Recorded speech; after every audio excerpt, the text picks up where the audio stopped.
Hey guys, it's Barrett with the Gibbon Camper. This is Steve, Shelburne RV here in Cleveland, Tennessee. Today we want to talk to you about tracking down water leaks, how you know if you have a water leak in your RV, and just kind of where to go from there. So I think the best way to test this is a pressure test.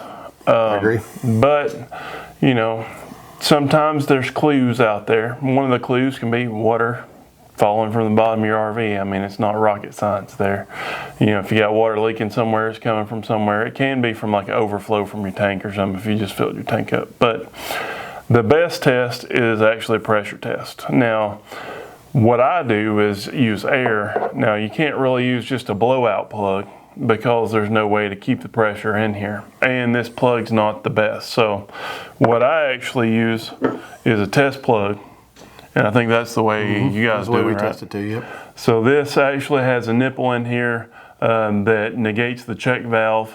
And this is like 40, 50 bucks. It's not cheap. I'll have a link to one in the description there. But then you're gonna need some other components. So I got a piece of tubing here.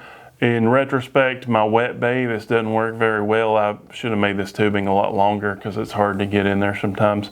But then you're gonna need a T fitting, an adapter to a gauge there, and a cutoff. So the way this works is you plug it in your city water outlet.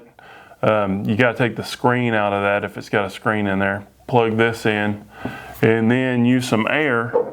Now my air that I use is I got a pancake compressor in the camper and I can't get to it, so it always stays on high pressure. So I use one of these little, this is made by Viair, but it's just a pressure regulator that's inline.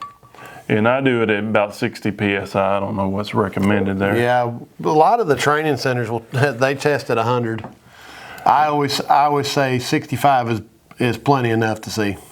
And so then you just plug that in, fill the system with air. Now you really need to, I guess, drain the water out of the system first, but fill it with air. And then you use the cutoff valve that's on here and cut it off. Then you can disconnect the air and you wait. What's the recommended time? 8 minutes, you'll know. I've done 24 hours. I guess that's a little overkill. But, you know, ideally this pressure should be the same and not drop down.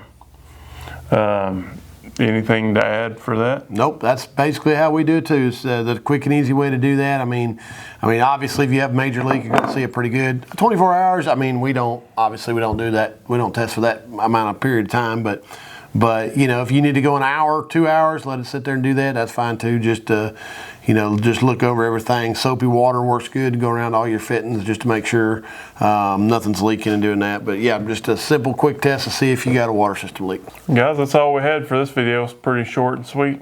Thanks for watching. Stay around for next week's video. Do not forget to hit that subscribe button.